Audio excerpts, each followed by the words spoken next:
नमस्कार। प्रादेशिक समाचार के साथ मैं ज्ञानेश्वर प्रसाद श्रीवास्तव। पहले मुख्य समाचार।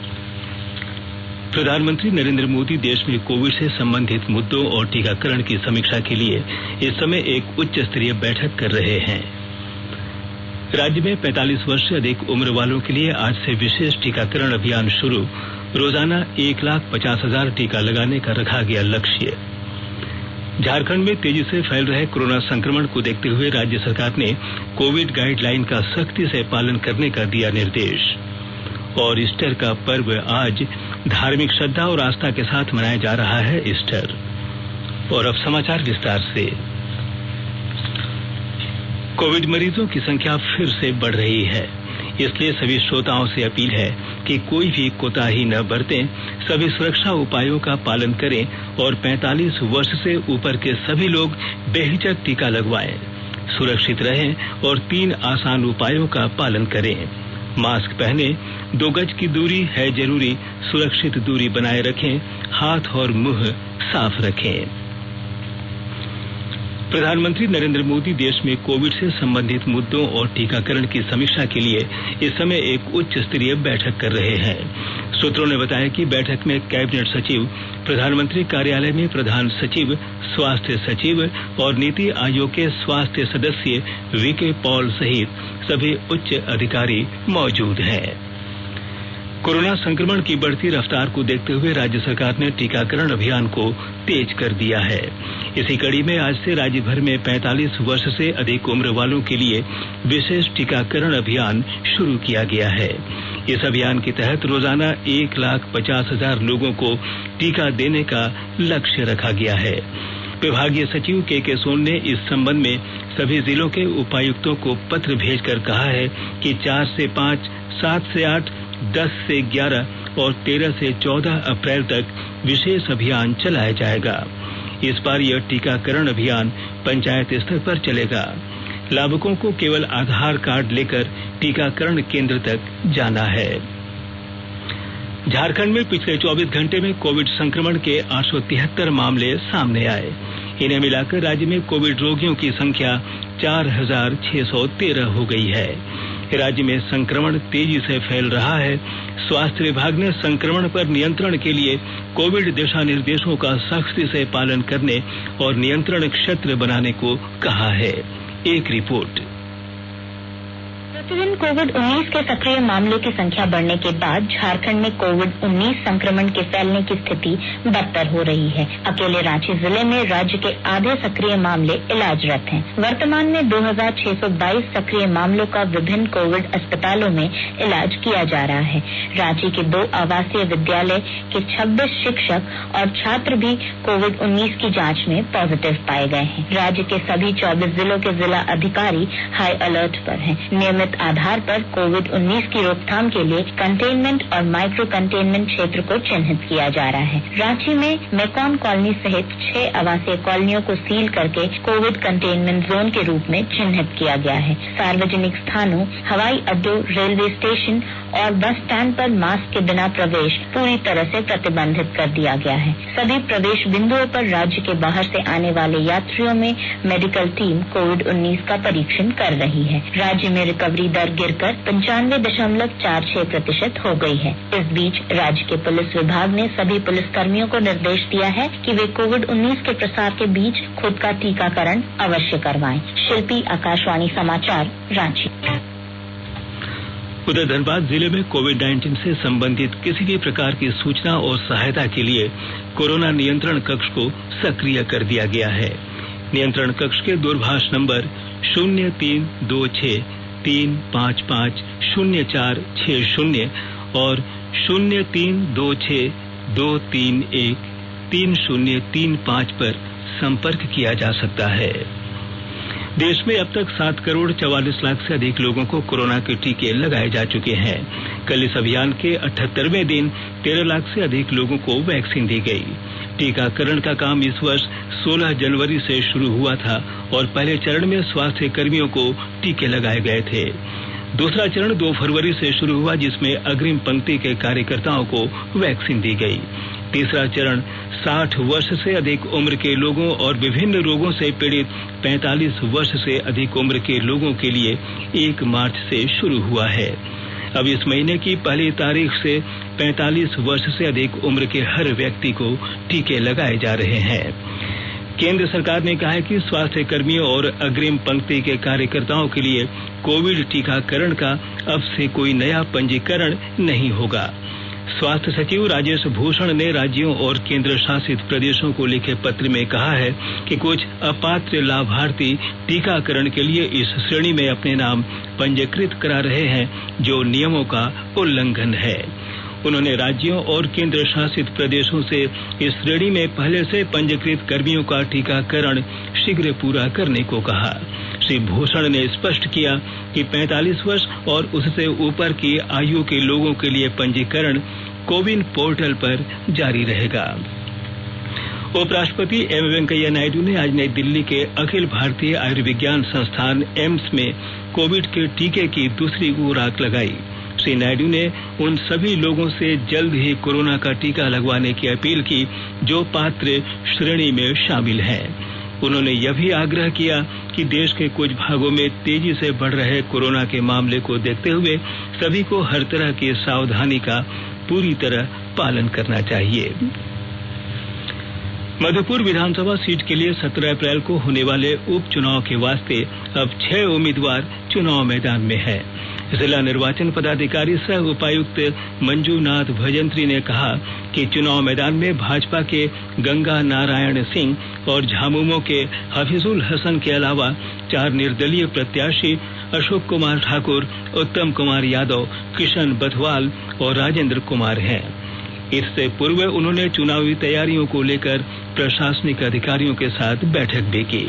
उपायुक्त ने कहा कि शांतिपूर्ण और निष्पक्ष मतदान के लिए सारी प्रशासनिक तैयारियां पूरी कर ली गई हैं। अति संवेदनशील और संवेदनशील बूथों पर केंद्रीय सुरक्षा बल की प्रतिनियुक्ति की जा रही है। आकाशवाणी के ताजातरीन समाचारों के लिए आप हमारी वेबसाइट newsonair.com पर लॉग इन कर सकते हैं। ताजा समाचार Twitter handle @AIR news alerts और Facebook page All India Radio news पर भी उपलब्ध है। आप प्रादेशिक समाचार एकांश के Twitter handle @AIR news _Ranchi और Facebook page AIR news Ranchi के अलावा YouTube channel AIR news Ranchi पर भी हमारे बुलेटिन सुन सकते हैं। प्रादेशिक समाचार आप आकाशवाणी रांची से सुन रहे हैं। और अब पेश है कोरोना से बचाव के कुछ संदेश।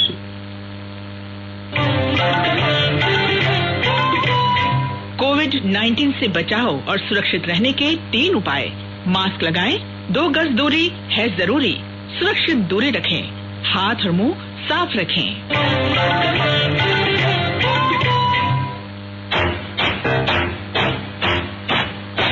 चलो मिलकर एक शुरुआत करें, चलो एक फैसला आज करें, मास्क नहीं तो टोकेंगे, कोरोना को रोकेंगे, चलो एक वादा करते हैं, चलो एक वादा करते हैं, मास्क नहीं तो टोकेंगे, कोरोना को रोकेंगे। भारत सरकार द्वारा जनहित में जारी। प्रादेशिक समाचार में आपका फिर से स्वागत है। केंद्र सरकार ने स्टार्टअप इंडिया योजना के तहत 5 वर्ष में 25,586 करोड़ रुपए की राशि को मंजूरी दी है। इस राशि को 1,14,322 खातों में जमा कराया गया। आर्थिक सशक्तिकरण और नौकरियों के सृजन पर ध्यान केंद्रित करते हुए जमीनी स्तर पर उद्यमिता को बढ़ावा देने के लिए 5 अप्रैल 2016 को यह योजना शुरू की गई थी। इस योजना का वर्ष 2025 तक विस्तार किया गया है। इसका उद्देश्य महिलाओं, अनुसूचित जातियों और अनुसूचित जनजातियों में उद्यमिता को बढ़ावा देना है। सरकार ने वस्तु और सेवाकर जीएसटी स्कीम के तहत तिमाही रिटर्न भरने वालों के लिए कर भुगतान को अधिक आसान बना दिया है। अब करदाता प्रत्येक तिमाही के अंतिम महीने में वस्तुओं और सेवाओं की आवाजाही संबंधी इनवॉइस की घोषणा भी कर सकेंगे। वस्तु और सेवा कर नेटवर्क से जारी सलाह के अनुसार करदाताओं को यह सुनिश्चित करना चाहिए कि मार्च 2021 को समाप्त तिमाही के लिए GSTR 1 भरने से पहले वे रीसेट बटन दबाकर जनवरी और फरवरी 2021 के ऐसे आंकड़े हटा दे जिन्हें सेव तो किया गया था लेकिन दाखिल नहीं किया गया था। यह सलाह मार्च 2021 को समाप्त तिमाही के लिए जारी की गई है। सिमडेगा जिले में किसानों से समय पर धान खरीदने और भुगतान को लेकर खाद्य आपूर्ति विभाग द्वारा आवश्यक दिशा निर्देश दिए गए हैं। विस्तृत ब्यौरा दे रहे हैं हमारे सिमडेगा संवाददाता। खाद्य आपूर्ति विभाग की अवर सचिव ज्योति झा ने सिमडेगा जिले में लैंपस का निरीक्षण कर धान अधिप्राप्ति योजना के तहत ससमय धान का उठाव करने का निर्देश दिया। उन्होंने किसानों को राशि का भुगतान करने का निर्देश दिया। अवर सचिव ने मेरोमडेगा, जोराम, पाकरटांड, तामड़ा और कुलेबिरा लैंपस का निरीक्षण किया। बताया गया कि सिमडेगा जिले में अब तक भगवती राइस मिल रामगढ़ और शिवम राइस मिल छत्तीसगढ़ के द्वारा 51,119.39 क्विंटल धान का उठाव किया जा चुका है। 990 किसानों के खाते में 4,22,72,208 रुपए का भुगतान किया गया है। योजना के तहत जिले में 11,733 किसानों का पंजीकरण किया गया है। मनोज कुमार सिन्हा, मनु, आकाशवाणी समाचार, सिमडेगा। जामताड़ा के पूर्व विधायक विष्णु प्रसाद भैया के निधन पर मुख्यमंत्री हेमंत सोरेन ने गहरा दुख व्यक्त किया है। अपने ट्वीट संदेश में श्री सोरेन ने कहा है कि परमात्मा दिवंगत आत्मा को शांति प्रदान करे और शोक संतप्त परिवार को इस दुख की घड़ी में सहन करने की शक्ति दे। जैसा कि आप जानते हैं, कल रात रांची के अस्पताल में इलाज के दौरान उनकी मौत हो गई थी। विष्णु भैया किडनी रोग से ग्रसित थे। पूर्व में 16 मार्च को तबीयत बिगड़ने पर उन्हें रिम्स के क्रिटिकल केयर यूनिट में भर्ती कराया गया था। गोड्डा जिले के मेहरमा प्रखंड के सुगनी गांव में 25 घरों में आग लग गई। कल रात हुई इस आगजनी में लाखों के संपत्ति का नुकसान हुआ है। महगामा की विधायक दीपिका पांडे सिंह ने कहा है कि इस घटना के शिकार पीड़ितों के साथ सरकार है। सभी पीड़ितों को तत्काल आवश्यक राहत सामग्री उपलब्ध कराई जा रही है। ईस्टर का पर्व आज विश्व भर में मनाया जा रहा है। गुड फ्राइडे को ईसा मसीह को सलीब पर चढ़ाए जाने के बाद ईस्टर संडे का पर्व उनके पुनर्जीवित होने की खुशी में मनाया जाता है। राष्ट्रपति, उपराष्ट्रपति और प्रधानमंत्री ने ईस्टर पर देशवासियों को शुभकामनाएं दी हैं। राष्ट्रपति रामनाथ कोविंद ने लोगों से अपील की है कि वे ईसा मसीह से प्रेरणा लेकर शांति, प्रेम और आपसी भाईचारे के गुणों को अपनाएं। उपराष्ट्रपति एम वेंकैया नायडू ने कहा है कि ईसा मसीह ने प्रेम, शांति और क्षमा के माध्यम से मुक्ति का मार्ग प्रशस्त किया है। प्रधानमंत्री नरेंद्र मोदी ने कहा है कि सामाजिक सशक्तिकरण का ईसा मसीह का संदेश दुनिया भर के करोड़ों लोगों की प्रेरणा का स्रोत है। इधर मुख्यमंत्री हेमंत सोरेन ने भी ईस्टर पर राज्यवासियों को शुभकामनाएं दी हैं। उन्होंने कहा है कि प्रभु ईसा मसीह द्वारा दिया गया प्रेम, करुणा और मानवीय मूल्यों का संदेश हमें करुणामयी, संवेदनशील और सशक्त समाज बनाने की प्रेरणा देता है। झारखंड ओलंपिक संघ की वार्षिक आम बैठक आज रांची के नामकुम स्थित RK आनंद लॉन बॉर्न स्टेडियम में चल रही है। बैठक में संघ की नई कार्यकारिणी की घोषणा की जाएगी। इसमें बंगाल ओलंपिक संघ के अध्यक्ष स्वपन बनर्जी भारतीय संघ की ओर से पर्यवेक्षक के रूप में भाग ले रहे हैं। बैठक के बाद झारखंड ओलंपिक संघ की ओर से खिलाड़ियों के बीच पुरस्कार वितरण किया जाएगा। और अब अंत में मुख्य समाचार एक बार फिर। प्रधानमंत्री नरेंद्र मोदी देश में कोविड से संबंधित मुद्दों और टीकाकरण की समीक्षा के लिए इस समय एक उच्च स्तरीय बैठक कर रहे हैं।